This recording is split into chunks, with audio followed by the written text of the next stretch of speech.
ভাই মাছ কত করে? আরে ভাই আপনাকে তো মাছ বেচবো না, আপনার সামনে যান তো ভাই। হ্যাঁ আবার কি লে, আমার কাছে মাছ বেচবো না? ল ওই দোকানে যাই। মাছগুলো বড় আছে? হ্যাঁ। আচ্ছা আচ্ছা, মাছ কত করে? আরে চাচা কথা কর না কে, মাছ কত করে? এই চাচা, আপনার বই কি ঠাডা পড়ছে? আপনারই জিগাইতেছি, আপনার মাছ কত করে? আরে চাচা কথা কর না কে, মাছ কত করে? আরে বাবা তোমার কাছে মাছ বেচবো না, তোমরা যাও তো এনতে। কেন আমাদের কাছে মাছ বেচবেন না? আমরা কি টাকা দিব না? আমি কেন, এই বাজারে কেউ তোমার কাছে মাছ বেচবে না। যাও তো সরো, বিরক্ত করো না। শালার মাছালার পাট কি দেখছস? আয়লা সামনে যাই। আচ্ছা বড় ভাই, একটা জিনিস বুঝলাম না। মাছ কিনতে গেলাম, মাছ ওলা আমার কাছে মাছ বিক্রি করলো না। সবজি কিনতে গেলাম, সবজি ওলা আমার কাছে সবজি বিক্রি করলো না। গোস্ত কিনতে গেলাম, গোস্ত ওলা আঙ্গুর ফিরাই দিল। কাহিনীটা কি কত বড় ভাই? আরে কাহিনীটা তো আমিও বুঝতেছি না। সকাল তো সবাই কেন আমাগুলো এই ব্যবহার শুরু করছে, আর যদি না বেছে এগুলো কেমন মারামারি করবো? ক না কাজ করি, দোকানটা দুই ডিম নিয়ে বাসায় যাই, নাহলে তো না খাই থাকতে হইব। চল। মামা চলো, আমাকে একটু জামগুলা নামাই দিয়ে আসো। না ভাই যাবো না, বুঝছি ভাড়া বাড়াই দেবো না। চলো। আপনারা যদি 1000 টাকাও ভাড়া দেন, আমার রিক্সা আপনাকে উঠাবো না।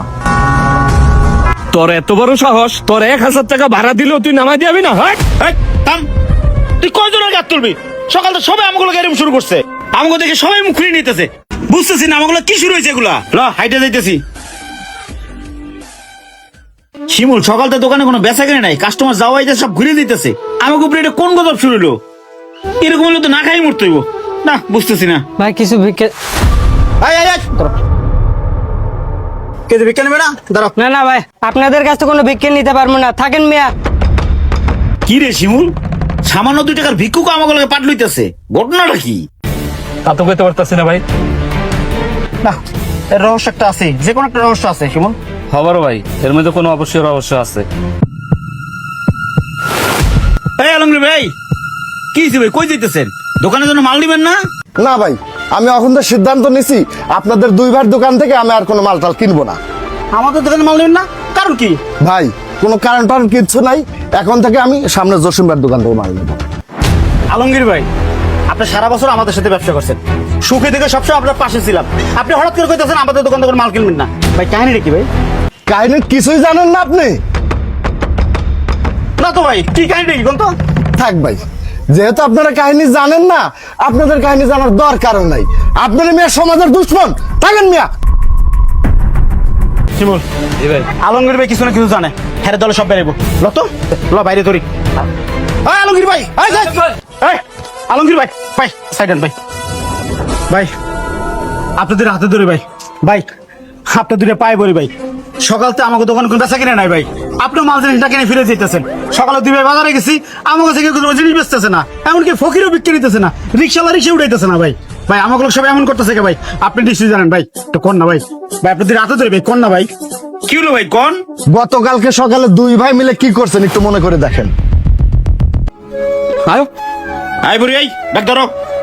এই শিমুল, শোন, একদম বৃদ্ধাশ্রমে গিয়া পরিচর্যা কর্মী হাতে দিয়া বুঝাই দিয়ে আসবে, ঠিক আছে? কোনো নাটক চলবে না।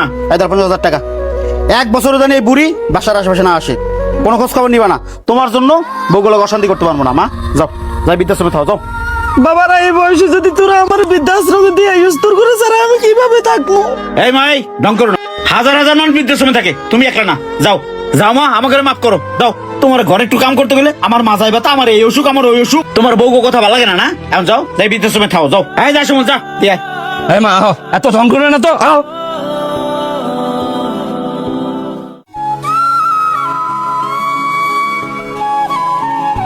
ভাই আল্লাহ তাআলা তো আপনাদেরকে সম্পত্তি কম দেয়নি। বাজারের মধ্যে একটা বড় দোকান আছে, ভালোই চলে। এত সম্পত্তি থাকার পরেও 2 ভাই মিলে একজন মায়ের দায়িত্ব নিতে পারতেছেন না। ছি, আপনারা তো মেয়ে সন্তান নামের কলঙ্ক। ভাই মায়ের পায়ের তলে হচ্ছে সন্তানের বেহেশত, আর এই বেহেশতকে আপনারা বৃদ্ধাশ্রমে রেখে আসছেন। ভাই তাই আমরা সমাজের সবাই মিলে সিদ্ধান্ত নিয়েছি, এখন থেকে যারাই আপনাদের মতো এমন অন্যায় কাজ করবে তাদেরকে আমরা সমাজের সবাই মিলে এক ঘরে করে রাখবো। কারণ আপনাদের কিন্তু মাইরে বোঝানো যাবে না, আর এটাই হচ্ছে প্রতিবাদের ভাষা। এখনো সময় আছে, যান মায়ের কাছে মাপ চেয়ে নেন। বড় ভাই, আলমগীর ভাই কিন্তু কথাটা ঠিক কইছে। আমরা যা করছি তা কিন্তু খুব অন্যায় করছি। আমরা যা পাপ করছি, মায় যদি মাপ না করে আল্লাহ তাআলাও মাফ করবো না। চলো যাই, মায়ের পাও দুটা মাপ চেয়ে মায়ের বাড়িতে ফেরত নিয়ে আসি। আমার শিমুল তো ঠিক হয়েছে, 7 দিন আমরা বউয়ের গোলামি করছি, বউ দরকার নেই, আমার মায়ের দরকার। বউ থাকলে থাকবো, না থাকলে নেই। ল মায়ের বৃদ্ধাশ্রমতে নিয়ে আয়। ধন্যবাদ ভাই, চল।